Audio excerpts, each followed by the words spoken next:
but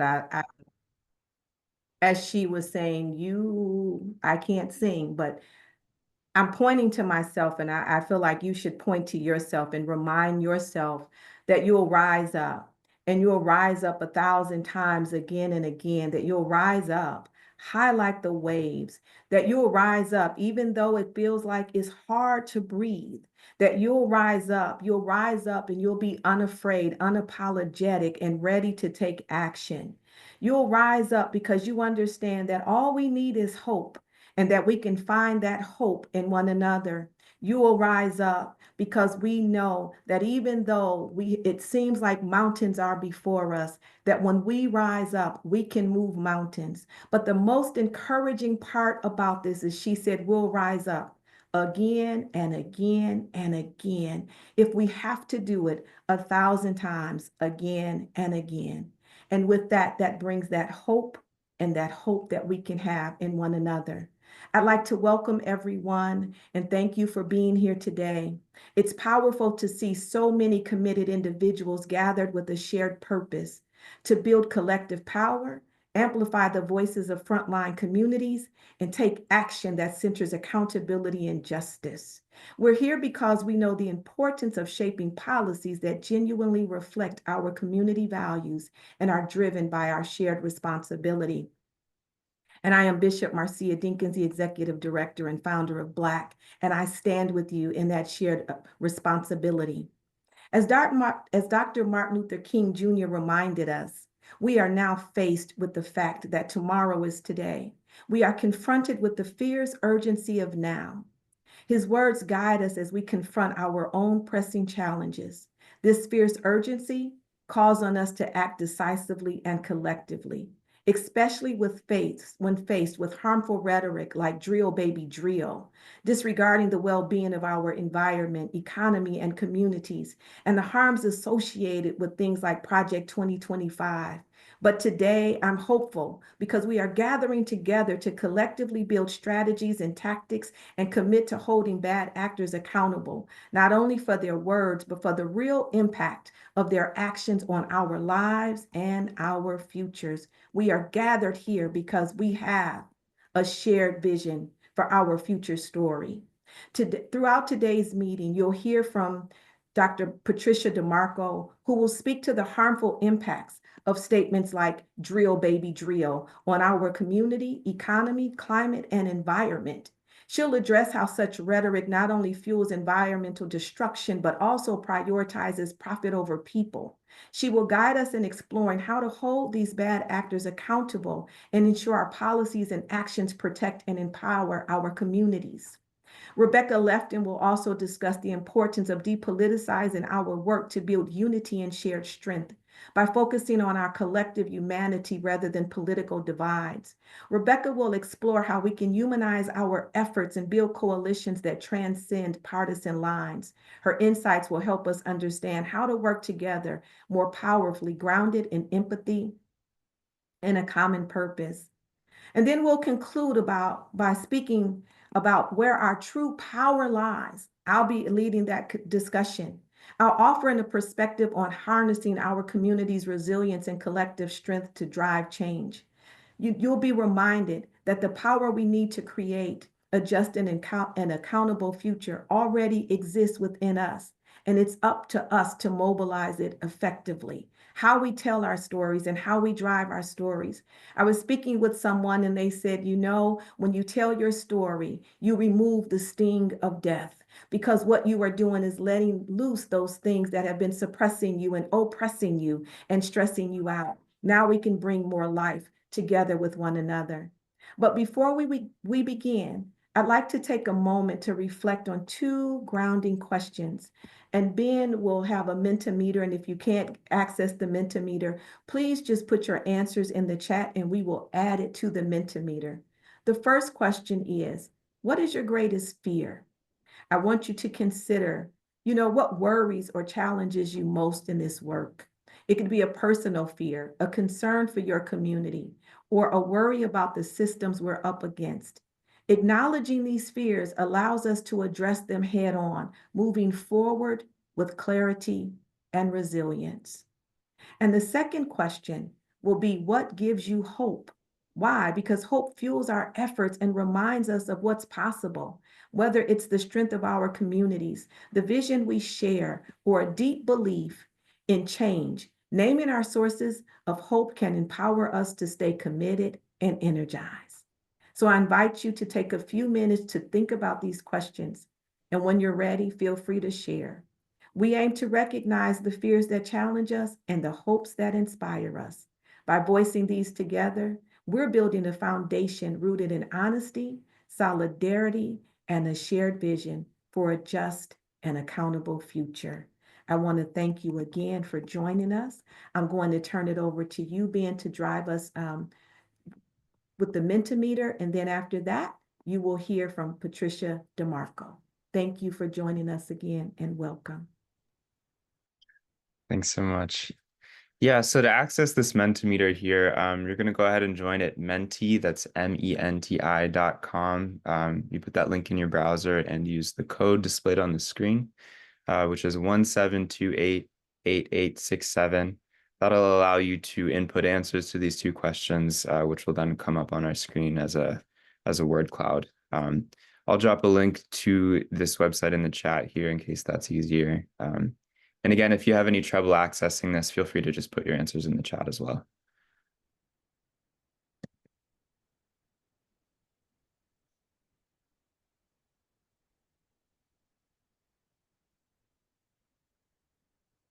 Thanks, Rebecca.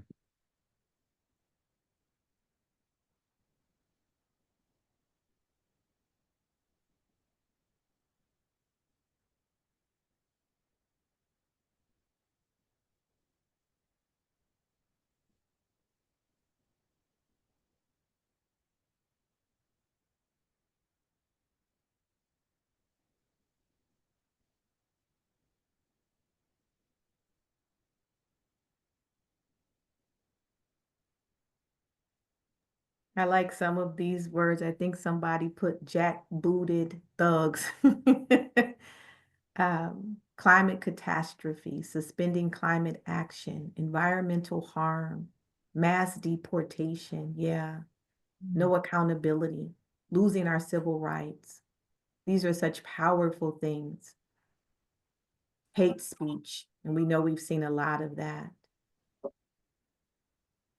Handmaid's Tale being real, violence and separation. Someone put in the chat, evil on steroids, fascist takeover of US. Physical violence and oppression of people of color and women, the fear of LGBTQ plus community especially. And you're right, Claire, there are so many fears to list.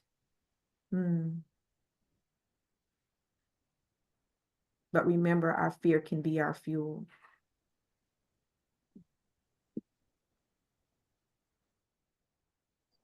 Thank you for that. And we'll continue to build upon this because this is going to be a reminder, of what we may fear, but also these fears can fuel us. These fears can move us from a place of fear to faith and to hope, because again, as the song said, we get to rise up. And in moments of fear, we come together. And so it gives us that hope. Climate wars, democratic compliance. Thank you, Gary. Geostrategic shifts on high order because T is not well. We won't say the name. The T with the rump is not well. Hate against my family.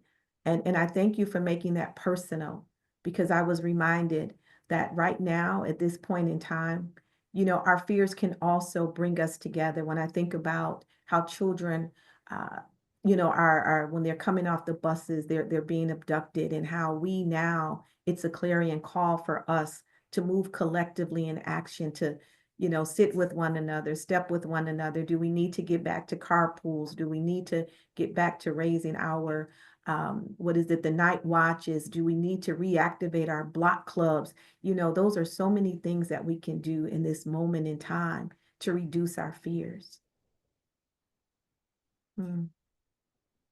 Yeah. Losing hope. despair, being targeted. Yeah.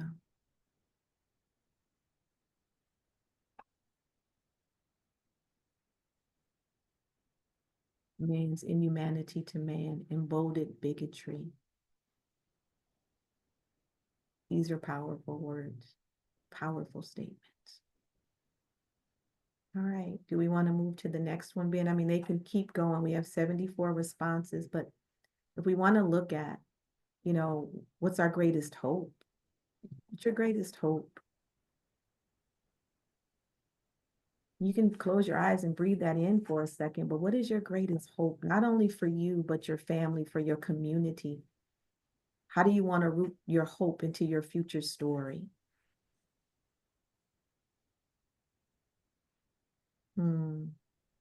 More people activated. Yeah.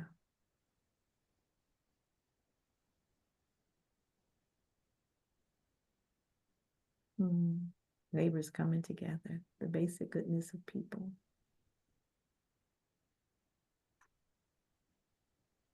Revolution. Yeah. Can we put revelation? We have to have the revelation before we can get to that radical revolution. We have to know. Thriving biocultures, freedom, God in my faith, greater empathy, unification. And when you look at those words, just breathe them in. That color heads will prevail. People waking up to what civic participation actually is.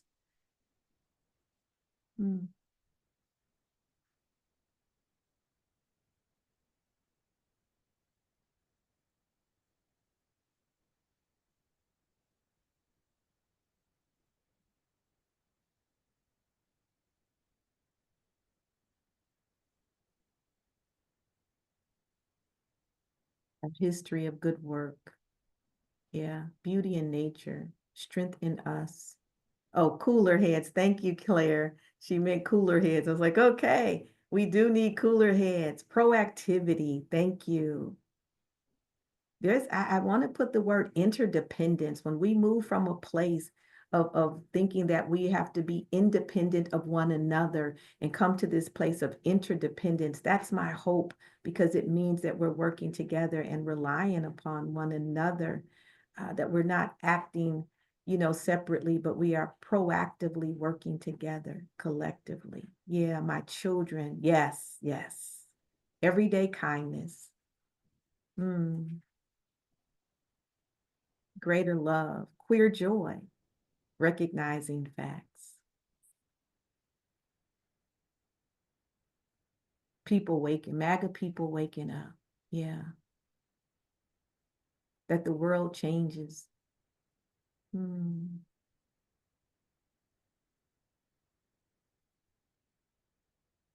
Music, yes. Not losing hope. Yes, the art and resistance. Yeah. Radical empathy. Love for our planet.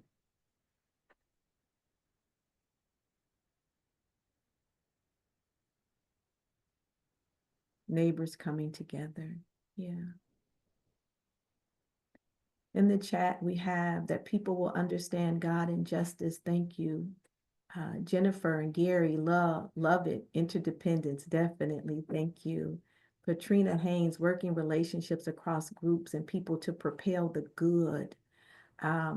Tamara Dickerson, transparency, mutual respect, uplifting one another unconditionally. Yes.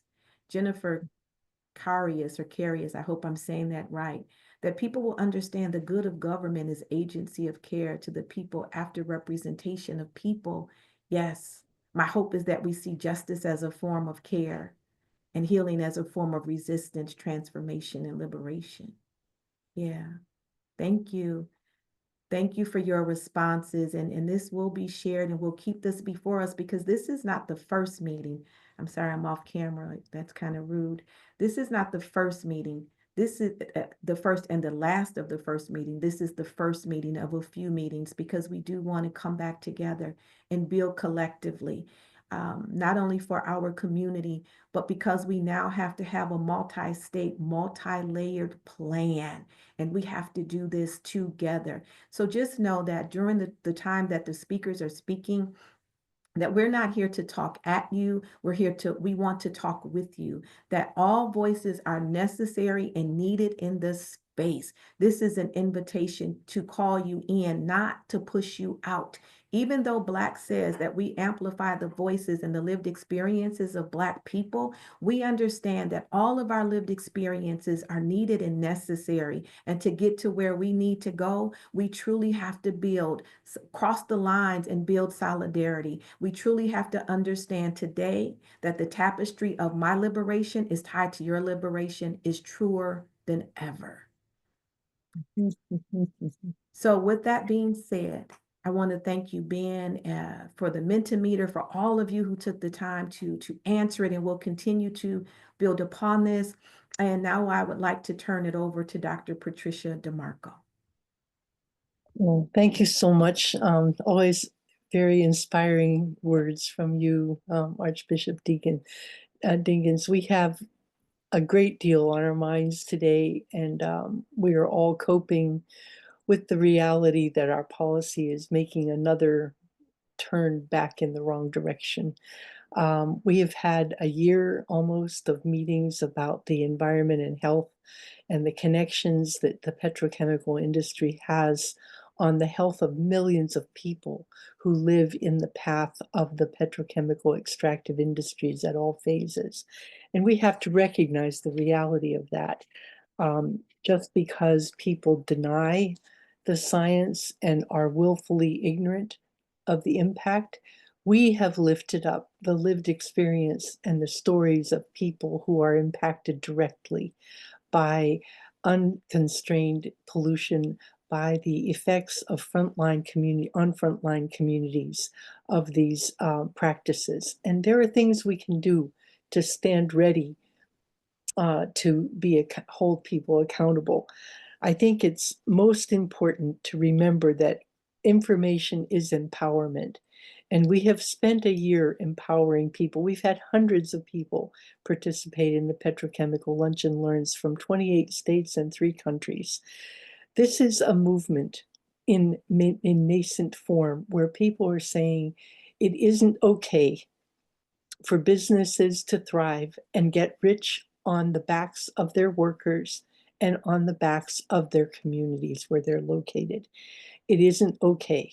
And we're not going to make it okay, no matter what the rhetoric around drill baby drill is. Oh, it's American energy, it's, cheaper, et cetera, et cetera. It isn't really. And we know that we need to begin holding people accountable for that. So we have put a foundation of the concept of our vision of healthy people in a healthy world. Health is a human right. Health is not something that we have to sacrifice in order to have good jobs. We have already seen the beginnings through the Inflation Reduction Act and the infrastructure bill that were passed on a bipartisan level, that you can have good jobs and a good economy without destroying the environment and without destroying the health of people. So that is what we have to keep front and center, is that we know there are things that work better. And we can't forget that when we're being told that, oh, these are good jobs. Secondly, we need to organize to protect what we love. Our life support system, the clean air, fresh water, fertile ground, and the biodiversity of species that we are part of, all are under stress by increased use of fossil fuels. And we've just begun to recognize and tip that curve a little bit. And now we're looking at policies that are send us backwards. So we need to be vigilant and to look at the powers that we have at the local level. A lot of things can be decreed by executive order, but somebody has to give that permit. Somebody has to give that zoning approval. Somebody has to say, yes, you can plow up this field to put up a drill babyville fracking operation. We can stand in front of that in the local government. We have to make ourselves aware of how to interface those processes and make our voices heard. And that is something we will be working on in this coming year, organizing for active participation and vigilance. Also, keeping track and holding accountable. How many of you have had the opportunity to say, we don't want this in our town? If you have local ordinances that have been adopted to limit fracking, this is the most effective defense on the front line, is to get involved in your local government and make sure that you have taken every precautionary measure possible to protect your water, to protect your air, and to hold the people accountable. Freedom, we talk a lot about freedom, and there was a lot of talk about freedom in this election, heaven knows. But freedom without accountability yields chaos. And we have to remember that accountability and taking responsibility for acting as engaged citizens is also part of freedom. Freedom isn't free. You have to defend it every moment. And if you don't exercise your rights and exercise your powers, you are in danger of losing them. And we have to remember that as well. We have to focus on what works. We've had a lot of examples and a lot of experiences of understanding that we can have a clean energy system. There are many, many places where there are community power plants going up, where people are looking at, using solar and renewable energy. It's cheaper for the community. It's cheaper for the people who occupy the buildings. We have to keep that in mind. That success story is not going to go away. Secondly, bringing food home. We have many, many, many places in this country that are food deserts and that are becoming actual deserts. Even the places where we grow our food are under stress, not only from the drought, but also from the times when there are floods that distribute contaminated material over farmland. This is something that many, many people in the middle of the country are coping with, and we need to call that out. This is something that requires a different approach to growing food, something that conserves water, that is region specific. And we need to look at having backyard gardens again. The victory gardens of World War II were a huge, huge part of everybody's life in those days. We can do that again. We don't need lawns. We need places to grow food. And regenerative agriculture also helps to capture carbon into the soil. So you're doing good for the earth as well as helping each other have food in our communities. And we can talk more about regenerative agriculture and local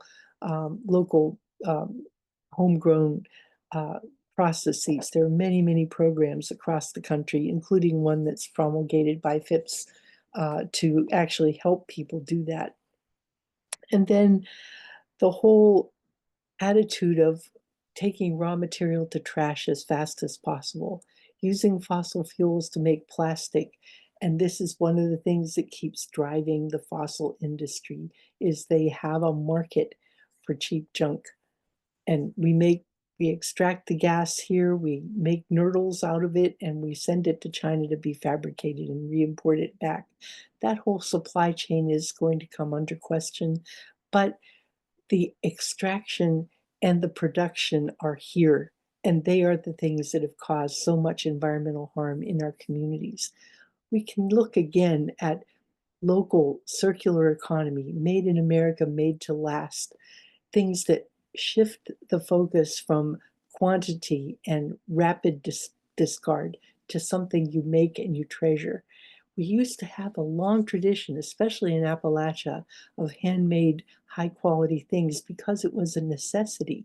But this is also an art and also a culture of care, a culture of pride in what you have and making it to last.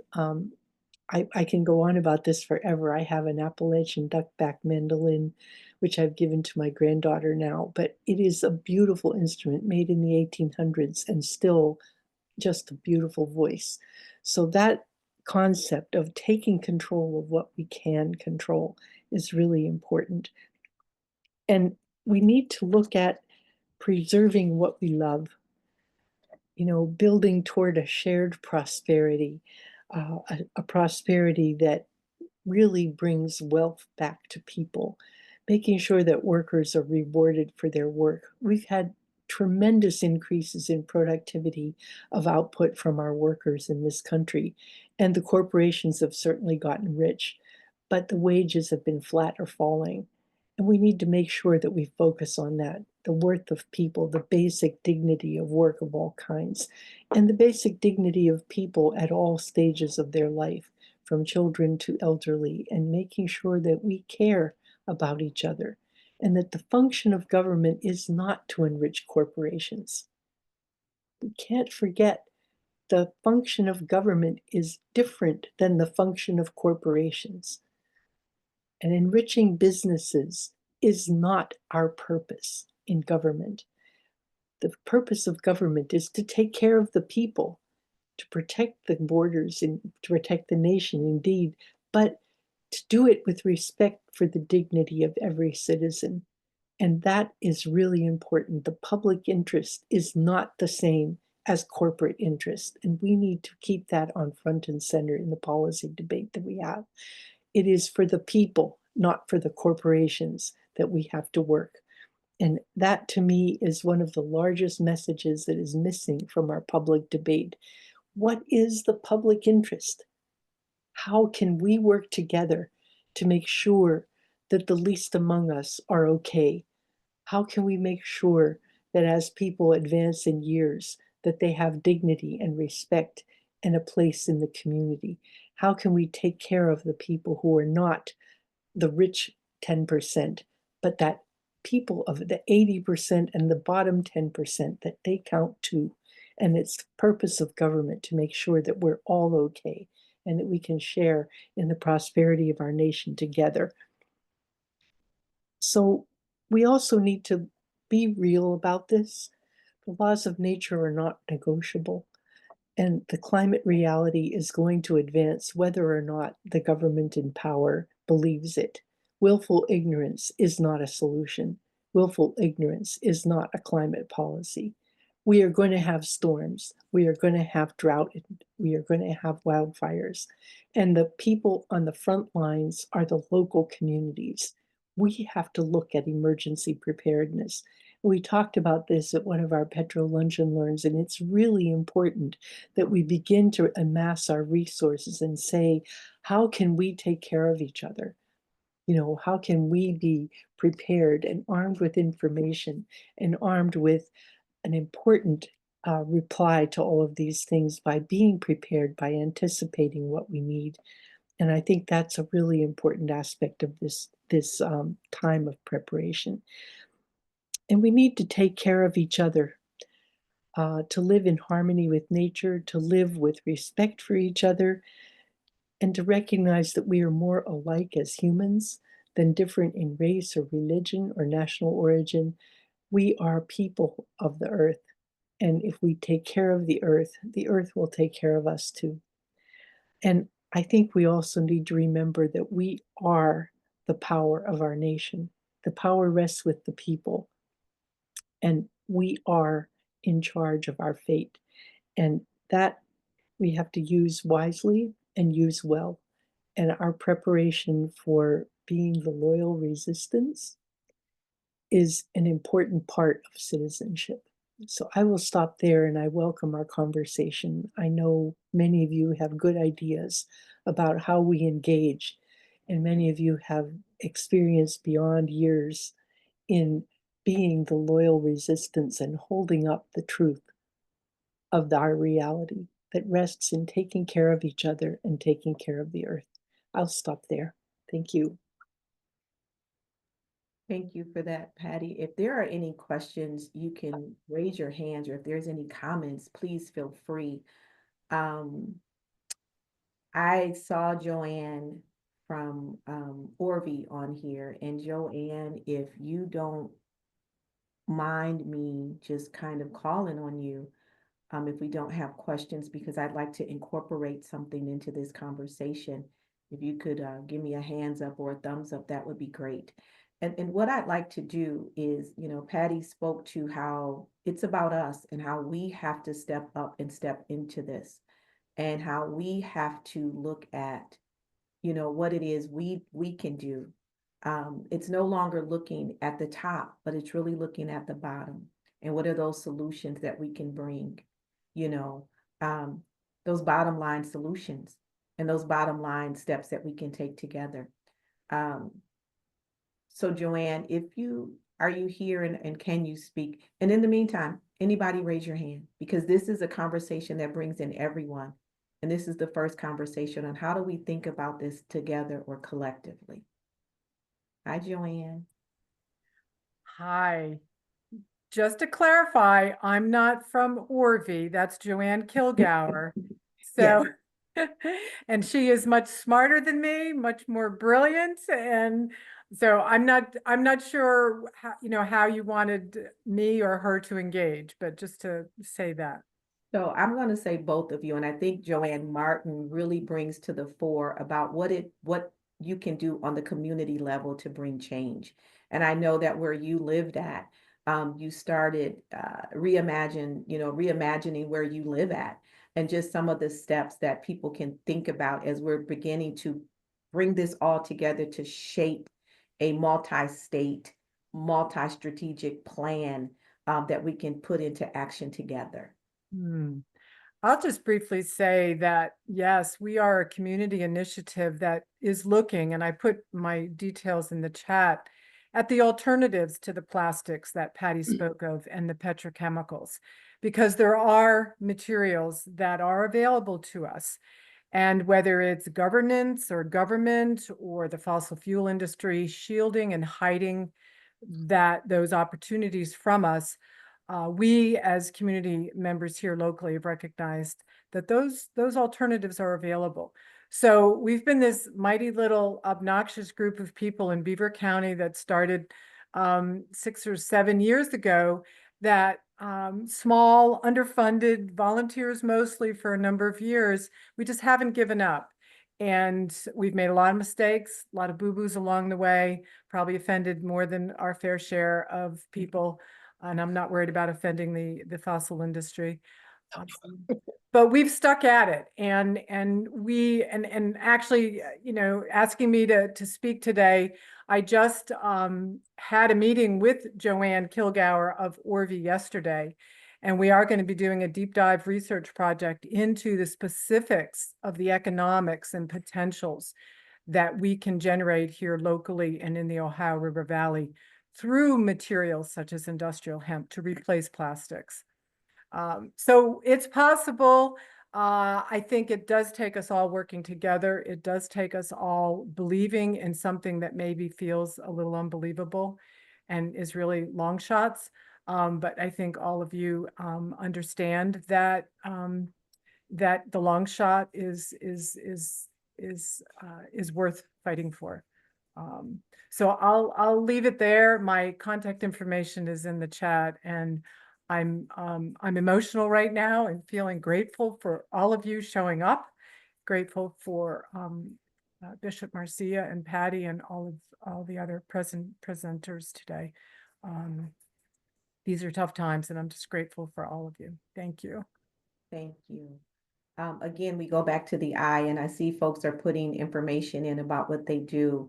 And remembering that, when we bring all of those resources together, we build a greater fight. We have greater tools in our arsenal. And there's so much out here that we can bring together individually and collectively. And I wanted Joanne Kilgour to come and speak. Joanne Kilgour is with the Ohio River Valley Institute, and they do a lot of wonderful work on research. And if you ever want, good papers or policy papers and briefs, Orvie is a wonderful website to go to. And the reason that I asked Joanne to come forth is we're talking about, the drill baby drill.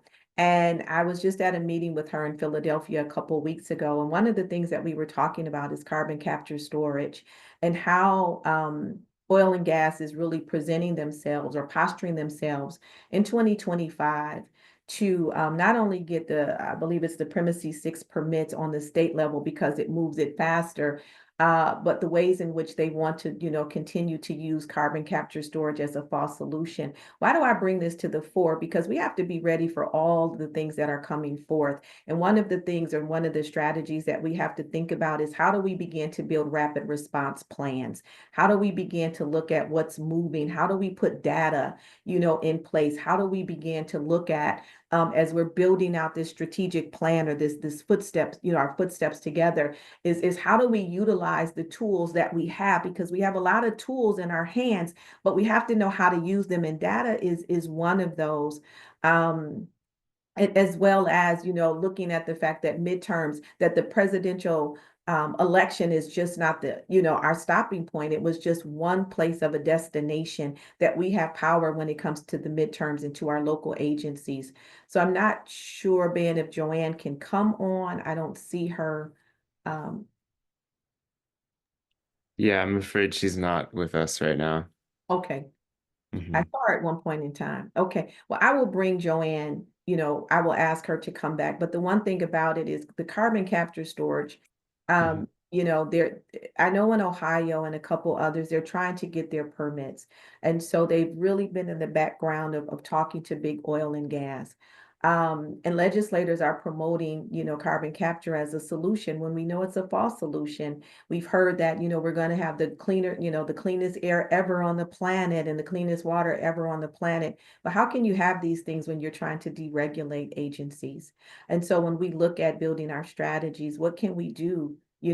Again, the question is, we're here to think about what can we do together. Each one of us has a body of work, but I often say we are not in 50 different fights. We are in one fight with 50 different rounds. And each person and each voice and each organization, you have something to add to that round. And when we think about this is not politics today. I want us to keep this in mind. We know the history. We know the history of this former president who will be our, next president. It's not about politics. It's about big business. And we need to think about how do we bring down big business because it is about the profit over people. And a lot of times we're not talking about that in our funding world. We're not talking about it in our economic conversations. But now it's truly going to be profit over people. And they're going to do it by any means necessary. And if we're going to hold up to the song that we're going to rise up and our hope lies in one another, how do we build that hope together? And I'm not going to press folks, any questions or comments, again, your voice is needed and necessary in this conversation. Jennifer, thank you. Hi, everybody. I just wanted to ask what I asked in the chat, which is if you were in Pennsylvania this election and know of people who weren't able to vote at their polling place where they were registered, to please let me know. I'll put my email and phone in the chat once more, just because I saw that as a poll watcher here in Allegheny County, where a lot of the Dem votes are gotten, and I heard of reports of a similar thing in other counties. So, and if anyone knows someone election law related who can practice in Pennsylvania, that would also be great. And if anyone wants to be involved in democracy and civic engagement, also I'd love to be in touch, especially if you're in the western part of Pennsylvania. Okay, that's my announcement. Thanks so much. Thank you. Eslyn Tucker says the election demonstrated probably the greatest reach of dirty money through the success of Mr. Musk and the cryptocurrency industry, which was a game changer. And cryptocurrency mining centers drive more drill baby drill initiatives. And so, yes, just looking at that. So again, just thinking about what are some of those strategies when we talk about the big oil and gas, the erection of more petrochemical sites, the fact that we'll see deeper pollution, we'll have, experience more health harms and issues.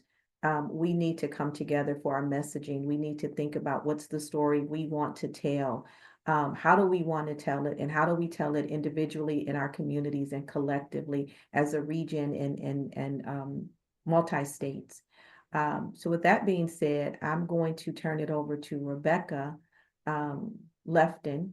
And yeah, thank you, Yvonne. And that's true. Most Americans don't know that natural gas is a fossil fuel. And that's been one of the, you bring a point home is, how we will be building out, and BLAC will be building a cohort. But there's training and awareness. We can't ask people to fight with us and join with us if they don't know what they're fighting for, what they're fighting about, how they can fight it. How do we do these things? And while we may want to throw solutions at people, we have to think about, how do we educate them? How do we meet people where they are? That's the importance of messaging. What's the message that they're hearing? What's the language that we're speaking? And does our message and does our language really meet people where they are? We can't continue to say, and I'll give a prime example, is when I was fighting for the food reauthorization of the Farm Bill, and I kept saying SNAP, SNAP, SNAP, and somebody said to me, "Do you mean food stamps?" And I said, "Yes." And they said, "Well, why don't you just say that?" So I'm just saying, part of our strategy is to speak to people right where they are. We don't have to apologize for it. It is speaking to people and saying to them, your food stamps are at risk. Your health care is at risk. Your family is at risk. Your food is at risk. Your energy bills will go up. These things are at risk. When they're drilling down into the ground, not just not only is the ground at risk, but the homes, that are on that block, they are at risk. Fracking means they're drilling down into the ground. And I've seen homes where people have had,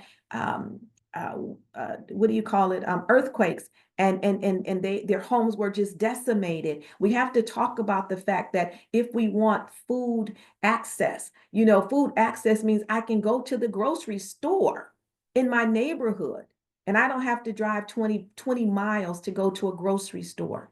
So these are the ways that we need to talk to people and not beat them over the head, but reminding them that, yes, there are things at risk. And the biggest thing at risk is our health, is our human right to live, not just with dignity, but beyond scarcity. We need to be able to humanize our experiences rather than politicizing them, because they have done great things with politicizing. But now we need to depoliticize and humanize. And what does that mean? It means I'm curious about you and you're curious about me.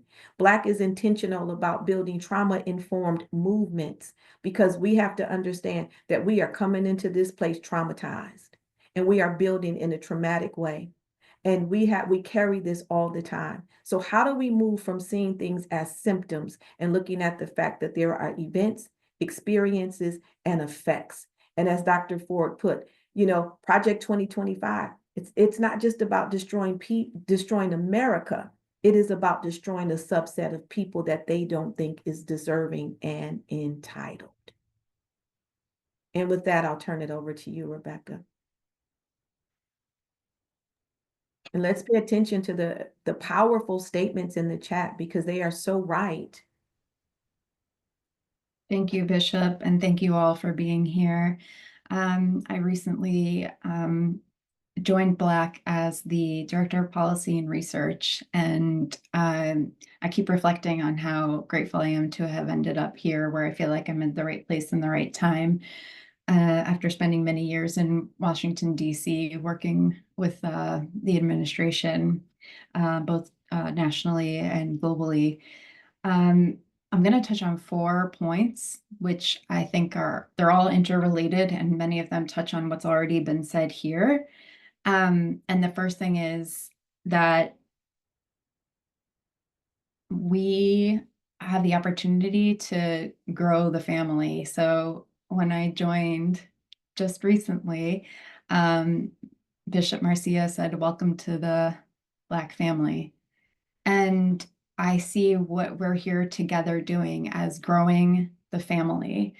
When I looked at the words that people put into the Mentimeter around hope, so much of it was really touching on that. It was looking at empathy, friends and family, love, community, taking care of one another. We have the opportunity to really do that from the most basic of ways to strategic ways. So much has been said in terms of the need to protect, the need to defend against real harm.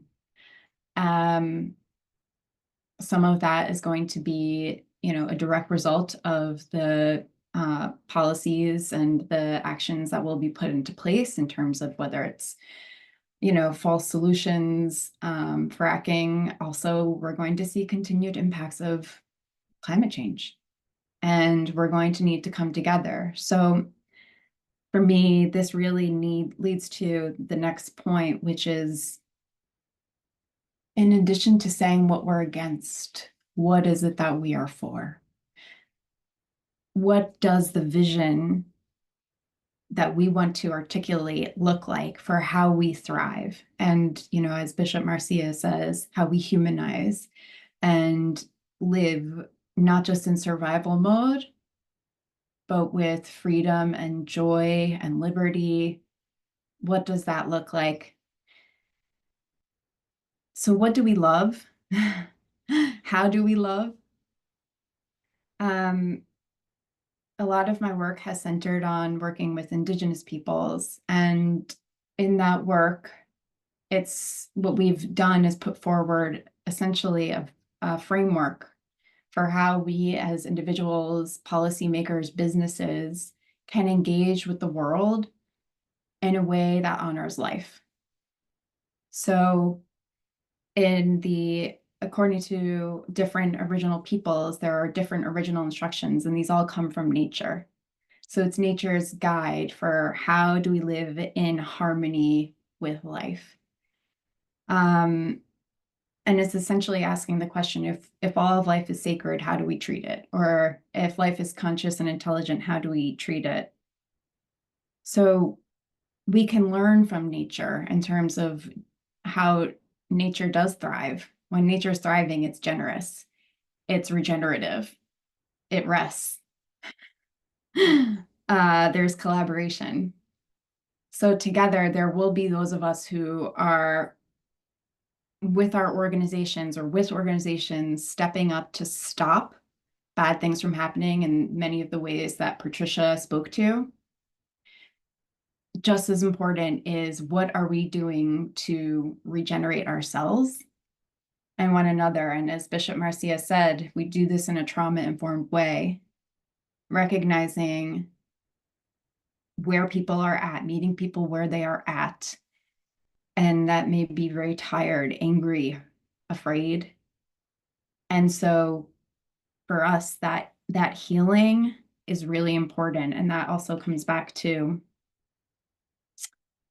the spaces to listen and to heal and to really create transformation. And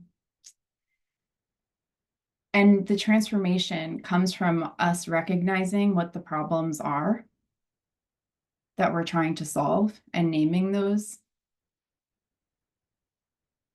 We see the interconnection between the environment and people. The degradation of the environment is the same as the degradation of people in a culture, an economic system that is built on and continues to dehumanize. So what does it look like to reframe and have a narrative that speaks to that and allows us to come together in a way that shows the real beauty that is there? Because even though much of the beauty and the culture and our health has been cut off in violent ways, it also exists. We know that in Appalachia, there is a rich history and heritage, and that continues to thrive. What does that look like? So for us, another point is that listening. We want to highlight that. We want to bring that together. We want to inspire. We want to not be prescriptive necessarily in terms of here's what the solutions are, because the people know what they need. People know what works for them and what doesn't. And that comes back to everyone recognizing their own power. So the last thing I want to say, the last piece, is that our work isn't changing in a sense. It's like we know what to do. We need to dig into listening and elevating people's voices, education, tools that people want and need so that they can be change makers themselves. It's also nourishing to the extent that people are tired, and honoring the need to rest and grieve and weep, and also to find joy and cultivating that joy, whether it's through arts and music, and really that showing that heritage, showing that beautiful way of really having those thriving biocultures where the thriving of earth is connected to the thriving of communities, and they are one and the same, and they go together. And how do we tell that story together so that people can really live into that? So this is where I would like to just turn it back to you, everyone here, because we do want to know from you what is salient. And like Bishop Marcia said, this is meant to be a lecture. I feel great humility in terms of really wanting to take a step back and listen. So thank you all so much. Thank you, Rebecca, for what you shared. And there are questions in the chat, different things that people are working on and how they would like to come together. Again, and just realizing that we have everything in front of us that we need because we are in front of us and we are here together. I don't know, I see the chats. Again, if you have a question, raise your hand. I'm not trying to, again, make this just about talking to people, but I'll continue to move on for the sake of our time. And we can, go from there. So the next thing is about, where does our power lie? And again, if you have a question, raise your hand, I'll stop. But where does our power lie? And our power lies in different places. First of all, we have to understand our power lies with the understanding of power. How do you view power? How do you see power? How are you defining power? Do you just look at power as the power structures? Or do you look at power as some has defined the ability to change things? What does our power lie? Our power lies in with us becoming hyperlocal. Part of this is that people look at the federal government, they look at the state, but the truth of the matter is that our power is on the local level. What type of power do we have on the local level? We have election power. We have the power to do resolutions. We have the power to shift and move towards ordinances. We have the power to build out community plans of actions, climate plans of actions. We have the power, to determine who do we want to sit on our city council, who do we want to be our coroner, who do we want our judges to be, who should be our attorney general, who should be the prosecuting attorney. These are oftentimes things that we don't look at and we don't make the connection with.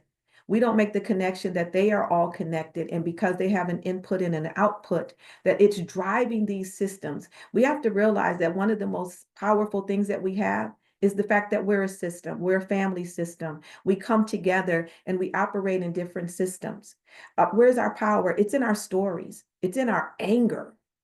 And one thing, that Audre Lorde wrote about was the use of anger. How are you using your anger today? Are you using your anger to just mobilize, or are you using your anger to come together and to listen, to build, to strategize? Are you looking at the fact that even on the local level, you can do a power analysis?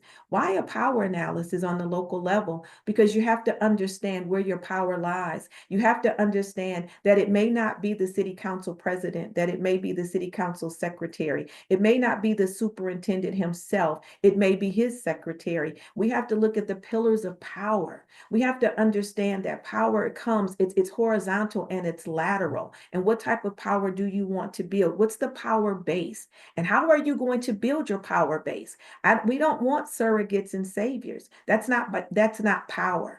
Power is about educating, informing, making people aware. It's about giving people, we talk about democracy, but we have a democratic voice when we build our issues. We have a democratic voice when we bring together people within our community to organize, or within our frontline communities. The power lies in what we see in each other and with each other. The power lies in my hand. In my hand when I extend it to you, in my hand when I grab in your hand. The power lies in the fact that we have to heal. Healing is a form of power because of the fact we're tired. If you're just really honest with yourself, you have been deactivated in your power because all we've done is stayed in a perpetual state of mobilization. We stay in a perpetual state of always wanting to fight. But when do you breathe?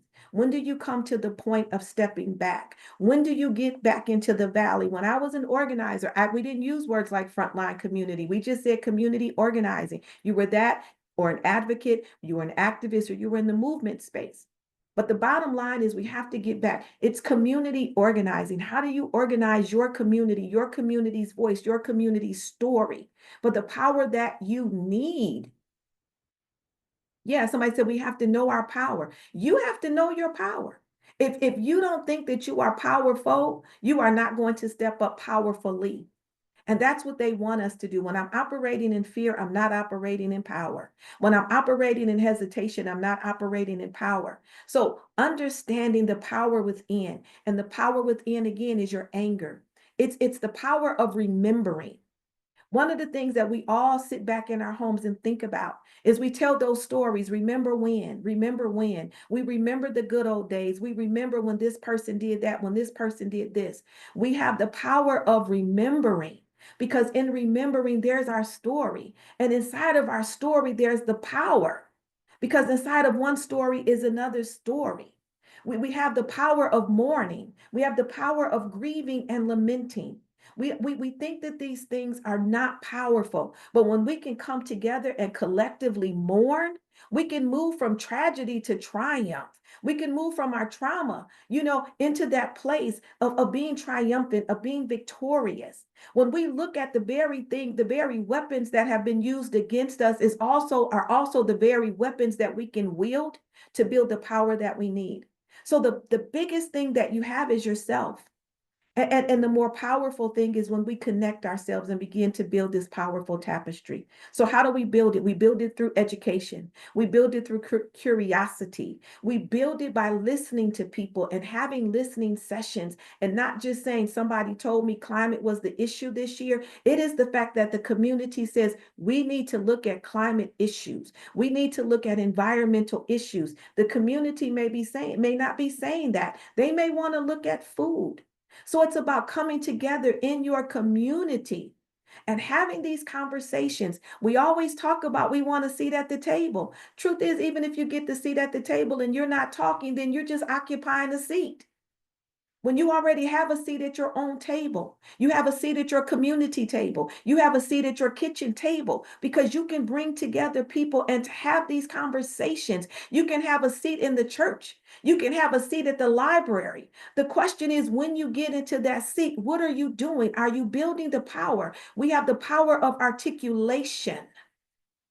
If you don't articulate me, I don't exist. If you don't put me in the room, I'm not there. We have got to be okay with saying Black, white, brown, people of color, people with disabilities, LGBTQ plus IA. We have to be okay with articulating different things that we need. Language justice, that's power. We have to be okay with naming the power dynamics, because of the fact if we don't name the power dynamic, we don't understand it. We have to be okay with talking to people about their relationship with money. If I don't understand your relationship with money or the economy, how can I expect you to help build power in that way? Building power is making sure that I am informed to the fullest. and walking alongside of me. We have the power of agreement. Are we in agreement today? Or are we still just, even in this moment right now, trying to uplift ourselves rather than thinking about how do we collectively come together? You have the power of imagination. If you can not just reimagine, but out imagine these things, then you can come back together and build a future story like none other. What's the future story? You have the power of a future story. This election told you something. It told you what some Americans were about. It told you that racism is still here. It unveiled some things. And rather than looking at those things from fear and letting fear overpower us, look at these things and say, you know what? Now I get to see you out in the open. I get to recognize you and I get to see how I need to deal with you. We don't have to let these things dictate us. We get to define how we want them to be activated in our lives and if we want it activated at all. You have the power to change the story, to have a counter narrative. Joseph Stalin said, if you ever want to change history, rewrite the story. Well, guess what? You are history changers because you can rewrite the story. We have so many stories that we hold on to, be it your community, your family, the work that you've done. How many of you are still talking about your wins? We're not. But that's your power. That's the power of hope, the power of reliability. We don't have, back in the day, we said we don't have organized money. I bet you if we took all the money that we have with everybody here, we still don't have enough money. But you know what? We have enough people currency that we can move mountains, that we can rise up, that we can get up again and again and again and again and again and again. That's your power. Your power is sitting with me on the sideline. Your power is listening to me. Your power is hearing my heart. Your power is being able to say, I see you and I want to move in sync with you. Our power is debilitated when we still work in an isolated way. How many people, we have people here saying, I offer these types of teaching. Okay, let's put a working group together and let's think about what is that educational working group that we need to do. As you heard Patty said, our Lunch and Learns went to 28 states and 3 countries. That's the power of education. We talk about we want the educational system to change. Well, let's change it. We talk about we want to deal with food scarcity. Well, let's bring all of the master gardeners together. That's your power. Let's bring the master gardeners together and then bring together your collective power of your currency and buy some land and then build out your gardens and then turn that into a community market. That's your power. That's how we build power. We build power by sitting together and talking with ourselves, not at ourselves, but with ourselves and realizing that Joanne Martin has something that Bishop Marcia doesn't have. But when the body can jointly fit together, my 5 fingers separate can slap you, but my fist can knock you out. What do you want to be today? This is the things that we have to talk about. And so when we talk about collective power, it means that we're all coming together. There's a drumbeat. There's a sound. And when we get to this place of remembering, truly we are in the fierce urgency of now, but we don't have to be in urgency and anxiety at the same time. And urgency is an awakening that there is something that we need to do. And what do we need to do? We don't need to get caught up in the election results. We don't need to get caught up in the rhetoric. We need to equip ourselves and arm ourselves and look at what do we have in our toolbox to build. What's the foundation that you're building on? Is it rocky? Do you have the infrastructure? It's okay to sit back and to assess. And one of the things that we want to invite you all back into is doing a power analysis, state by state. We need to look at that. We don't do that anymore. We don't look at the landscape. We don't look at the assets. We don't do an asset analysis or a resource analysis. You have more in your community than you can imagine. You probably have more in your backyard than you can imagine when it comes to resources. You have it. You are it. You need to write down on a piece of paper, I am it. I am one of those individuals who's plugging into the greater power source of my community. I can put a lot of plugs in a surge protector, but until I plug it into the wall, I don't get any power. It's time for us to plug into the walls of our community and into the walls of our hearts and to build this power, healing power, the power of knowing what we have, what's at our disposal, the power of education, leadership, training, and development, the power of understanding, building collectively, the power of depoliticizing, to repoliticize or humanize what it is we need, the power of art, the power of story, the power of imagery, the power of bringing those people in who we often leave out, the power of inclusion, bring in language justice, disability justice, bring in all of the people who are left out, using healing as a form of power, healing for change. They want us to stay broken. They want us to stay beat down. People are tired just from one day. One day that we're crying, we're grieving, we're all of these things. I even got up and the first thing I did was cry. And I went, and I'm not putting my faith on anybody, but I went to the Bible and I went to Habakkuk chapter 1 and I said, I'm back here again. Why, God, why? Why does injustice have to run rapid? Why does the righteous have to always be pummeled by, the unrighteous? But remember this, they serve a purpose, but we have a greater purpose. And when we understand our greater purpose, we can understand how to build that greater power. So I invite you to join us in the power analysis. I invite you to join a working group. I invite you to get back to some of the things of old. Start having those kitchen table talks. Start having those house meetings, bringing people together. If you are a pastor, start building social justice ministries in your church. Start having conversations with your friends about what do they think about climate change. Start building, looking and assessing who in your community who sits on city council can be a champion for you, who in your community can help guide you to the gatekeepers. How do you have listening sessions? I tell people you got 3 months to moan, groan, and complain. Let's go at it. How do you use research? The research in your community. How do you build your own research? These are things that we are going to have to come together to build the power. And we have to have some benchmarks, some picks in the ground. Today, we are putting picks in the ground. And we are saying today is the day that we're going to build a power like none other, whatever it looks like. If I'm building up from my anger, a righteous anger, not a destructive one, but your anger can infuse you. Because anger and joy and hope can sit together. What are you hoping for? We know what we don't want, and we know the problems. But today, the power of our conversation has to be, what do we want? This is a time where we get to go and we get to get into the valley. That's the planning stage. And we get to plan powerfully. What is the next? What's that pathway? What is it that we want to do? How do we build out tables? How do I connect to Estlin, even though she's not in the same state? How do I reach out to Joanne and Dr. Pressy and Anaya? How do we? We forgot to ask that question because we have still, and some of y'all might not like me, and I'm okay with not being liked. And some of you might want to throw frozen water balloons at me, and I'm okay with that because I have a helmet. But some of us still operate out of white supremacist tendencies. I'm going to say it again.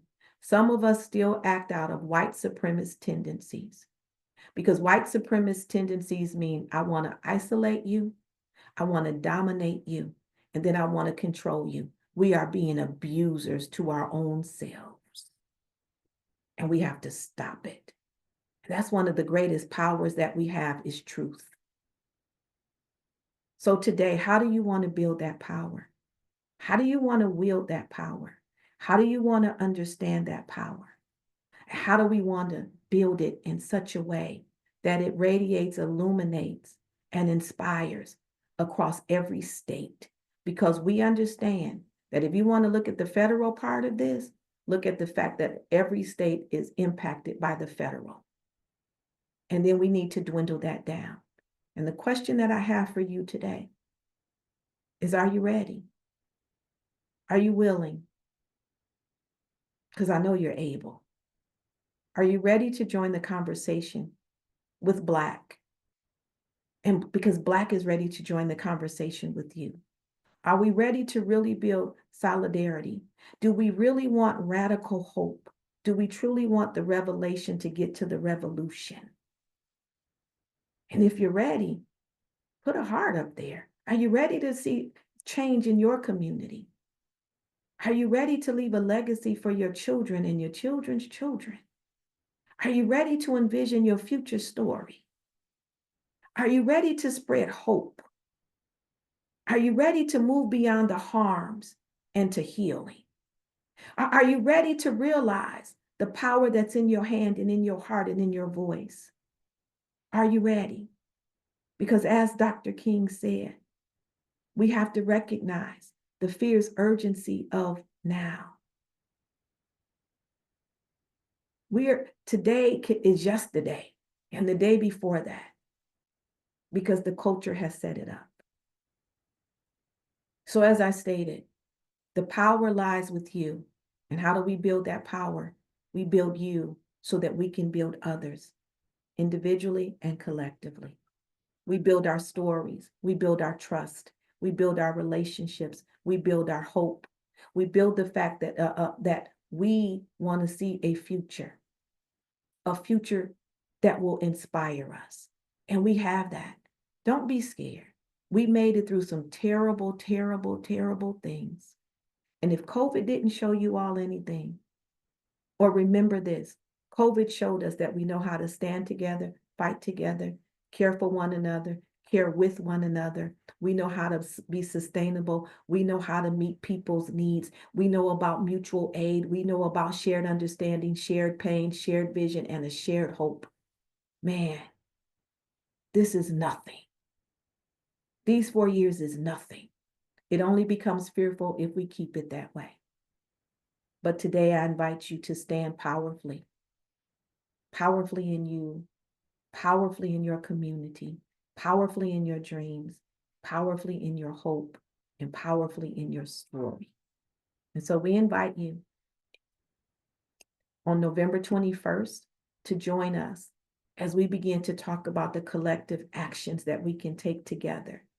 We don't have a date yet, but in January 2025, we will do a power analysis, because if we don't, we're in trouble. If we don't understand the landscape, we're in trouble. If we don't understand the rhetoric, we're in trouble. And so we want to do that. And from there, these are not just things that you use for BLAC. These are things that you use for yourself. You get to take it back.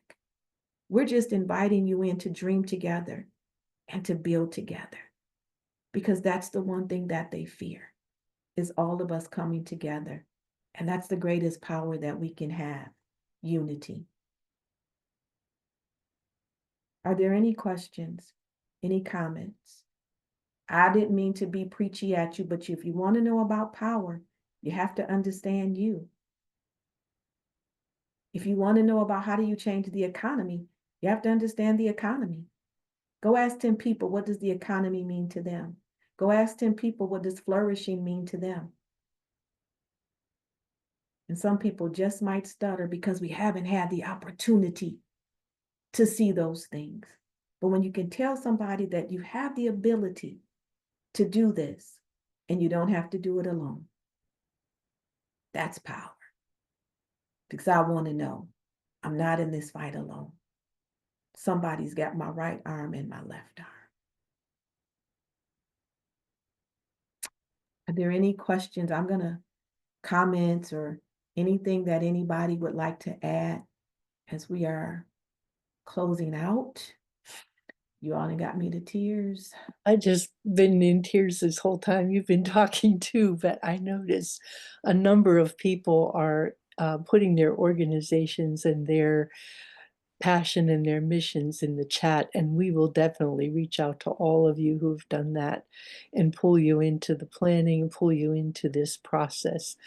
And I often challenge my class when I'm teaching with the words of that are inscribed on the Soldiers and Sailors Memorial, that we are a government of the people, by the people, and for the people. And if we stand together, we will not allow this concept to perish from the earth. It is a concept that involves not just freedom, but also responsibility. And the responsibility of citizens is that you step up and participate. And we need to do that where we can. And Archbishop Dinkins certainly gives us tremendous inspiration to do this work together. And I can only tell you, I feel honored and humbled to be part of this. And I really am so grateful for all of you, for all of the people who have participated and come together to learn, to ask questions, and to take some of what we have done together back to where you are. Local zoning ordinances banning fracking are proliferating in Pennsylvania. We just had 2 more communities adopt them this week. People standing up and saying, we are not going to allow fracking to happen in our town. We're not going to allow plastic to be part of our future. We're looking at banning plastic, using renewable, all these little things that people can do are proliferating at the local level. And we need to stand together, reinforce each other, and make sure that we don't feel alone. Because I can't believe that just because people voted one way or another at the hands of a powerful disinformation machine means that the hearts and minds of the people have gone in that direction when they understand the actual implications of what's going on. We have to have the answers. We have to build that better narrative for a finer future for our children. And I think we can do it. I absolutely believe we can do it. We can. We are the stories of our future and the stories of our now. And I know we've been operating in all sorts of fatigue, Black, white, indigenous, people fatigue, opinion fatigue, but we get to move that. So as we wrap up today's discussion, let's hold on to the power of our fears and our hopes. The urgency of now requires action, and each of us is here because we are committed to this work. You've heard powerful insights on holding harmful actors accountable, especially those perpetuating the damaging narratives like drill, baby, drill. We've discussed ways to depoliticize and humanize our work, connecting through our shared values and building collective power that transcends political lines. We've crafted strategies, or will begin to craft our strategies aligned on our shared values and committed to taking steps that strengthen our collective impact. Moving forward, let's ensure that our words and actions continue to reflect accountability, unity, and the hope that drives us. We're not just building a movement, we're building a community rooted in resilience and justice. So to continue this journey together, again, I just want to restate that we invite you to join us for several upcoming opportunities to deepen our work. The November 21st Lunch and Learn, as we are, join us for a focused session on building collective power. January 2025, where we'll workshop on leveraging our power for change, which will be an interactive session on understanding power structures and leveraging our power for meaningful change. Working groups, we want to put together working groups. So join a working group to keep this momentum going, to dive deeper into specific initiatives. And it's a way that we also get to collaborate with others committed to our shared goals. But more importantly, I want to thank you for your dedication, your vision, and your commitment. We're creating a future of accountability, resistance, and collective power. And I encourage you, from one heart to another heart, from one hand to another hand, from one fighter to another fighter, from one game changer to another game changer, from one instrument of change to another instrument of change. Let's keep this momentum going and make every action count. Let's continue to carry this forward. And I see a hand. Yes, D. I can't pronounce your last name, so don't be mad at me, but I'll say your first name. Come on, D. You have it. The floor is yours. Yes. My concern is that we continue to state that we want to not make this political, but yet we continue to identify politics as the cause of these problems. You know, Joe Biden issued more drilling permits than any president ever has. We've also produced more oil in the United States in 2024 than ever before. The governor of Pennsylvania, Josh Shapiro, is very pro-fracking. Kamala Harris insisted multiple times that she will not ban fracking. So I think we need to stop using the political language, drop it from our narrative. If we're to move forward for an environmental effort, we need to stop distracting people, separating, and being divisive with that kind of language. So I would appreciate moving forward that we stop talking about who's on what side, because all sides, both sides, I don't care if you're a Democrat or you're a Republican, we are owned by the corporations. They like seeing us go at each other's throats. They like seeing this divisiveness. They like distracting us with all these issues. And we're falling right into that trap. So I'm hoping moving forward that the next session I'm on, I don't hear one word about politics, because we need to put that aside. If we're going to say it's not political, then stop making it political. And let's talk about what we need to do. I lecture frequently, public lectures on the chemicals, how they're harming our bodies, the plastics, the fracking, what it's doing to our communities. It doesn't have to be political. I go into Republican areas, Democratic areas. I don't care. Anyone that wants to learn, I'm more than willing to help them with. So we need to drop the politics from our conversation. We are all human beings. Our bodies are all affected by the chemicals. We're all affected by the toxins. It doesn't matter your skin color. It doesn't matter your gender. It doesn't matter if you're a human being. You don't even have to be a human being, because we're affecting the mammals and the amphibians and every other form of life. We're an equal opportunity destroyer. So that should be our starting point. How we can save our planet, how we can save our species, how we can save other species. And all this other language needs to be removed from the conversation. I hope that's what we do in the future. Thank you, Dee. You definitely summed up everything that we said, depoliticizing this, and thank you. That our next conversation, we have to find ways to do that, because we have come to the point where we have really normalized a lot of this. And so that's wonderful. And as you said, just reiterating what we said, it's about humanizing it and depoliticizing it. So yes, Dee, we can do that. And I welcome your voice in the places where you can say, hey, we're getting to this point of politicizing it again. This is about bringing in all voices. BLAC is not just about, we know where our work is centered at, but again, it's about how do we all come together, because we all matter. Health is a human right to live for everybody. And so thank you again, Dee. And in our next meeting, we can definitely talk about that. Matter of fact, we are holding a session. It's called Mapping Appalachian Progress or Stories. I can't remember what the P stands for, but it is really about a session on how do we decolonize the way that we think and the way that we see our movements and how we talk about it.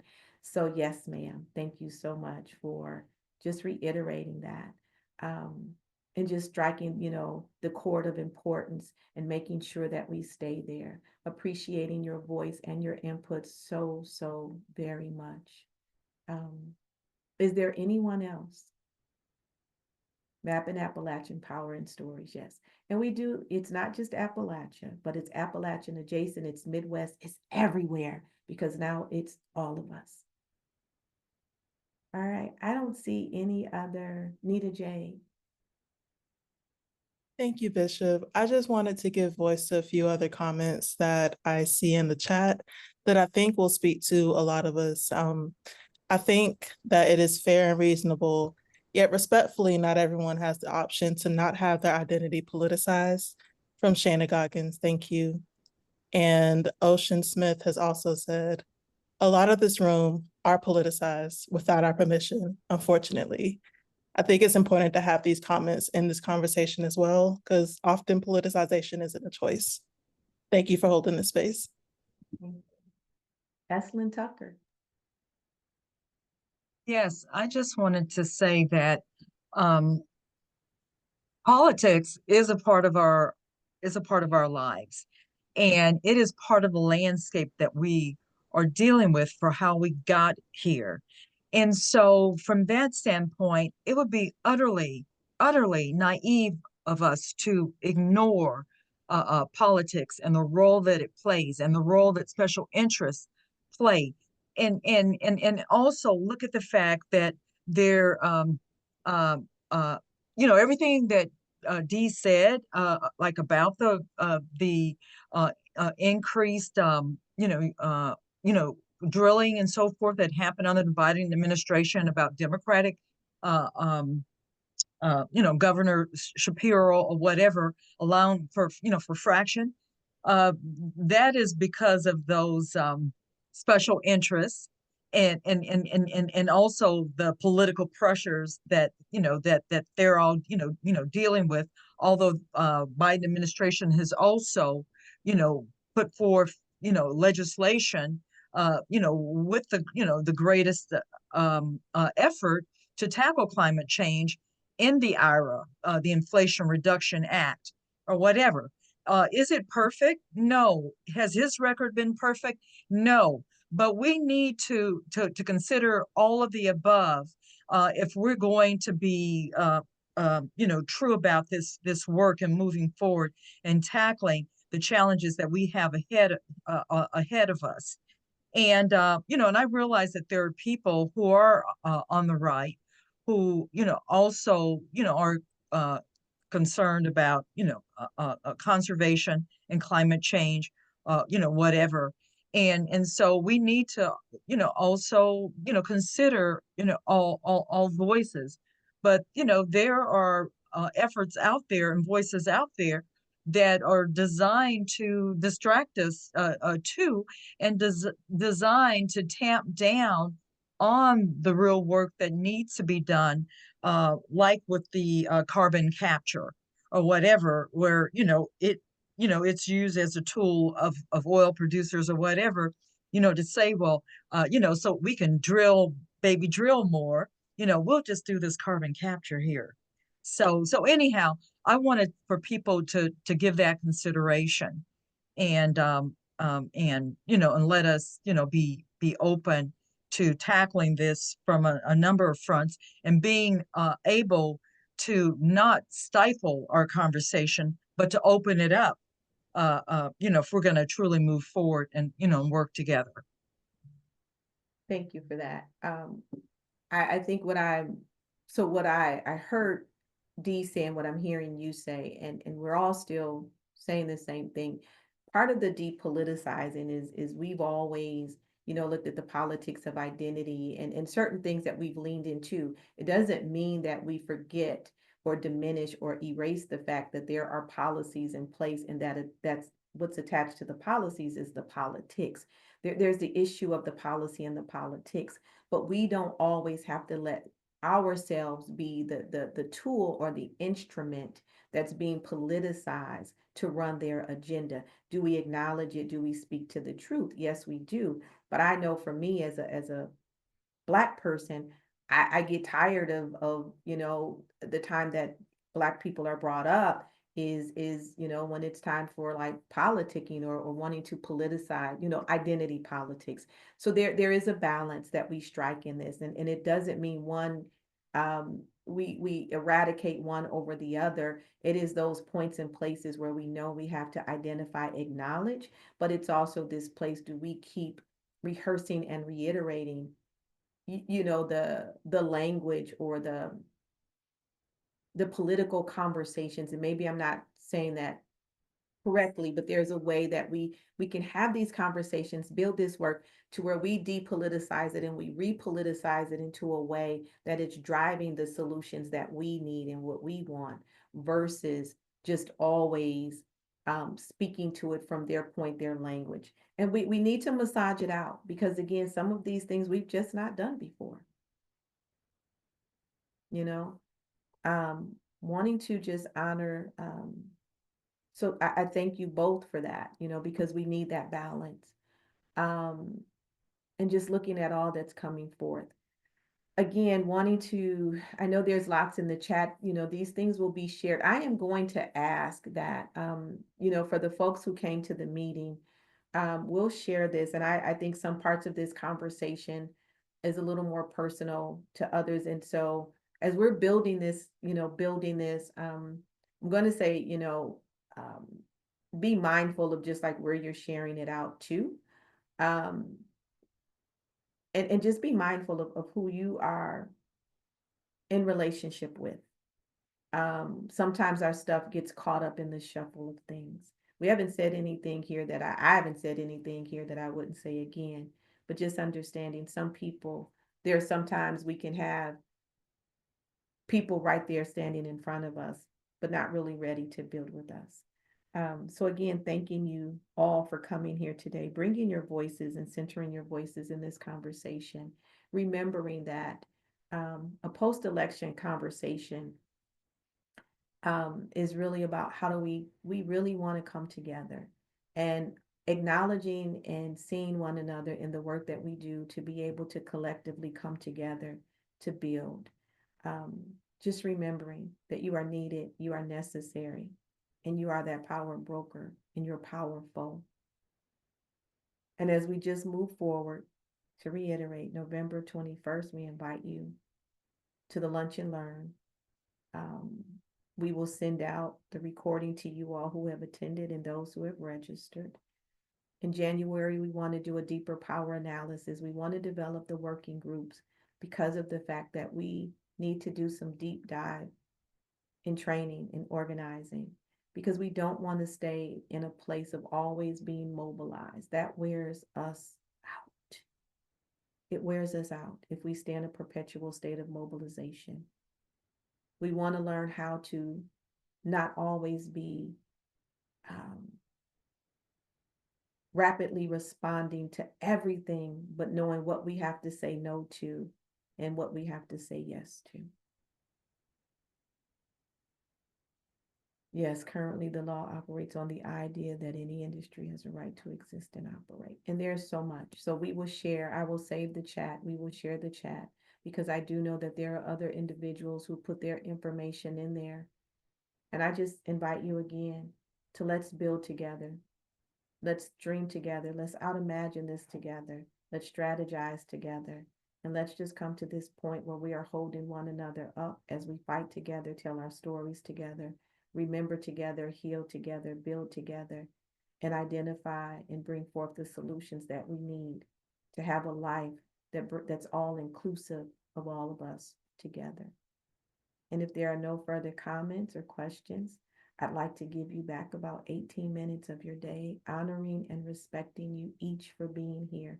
I don't take it lightly. It's an honor and a privilege to share this space with you and to hold this space with you. And may you go in joy, and may you go in power, and may you go in peace, and may you enjoy the rest of your day. And you have a great one, everybody. And again, thank you so much for joining us.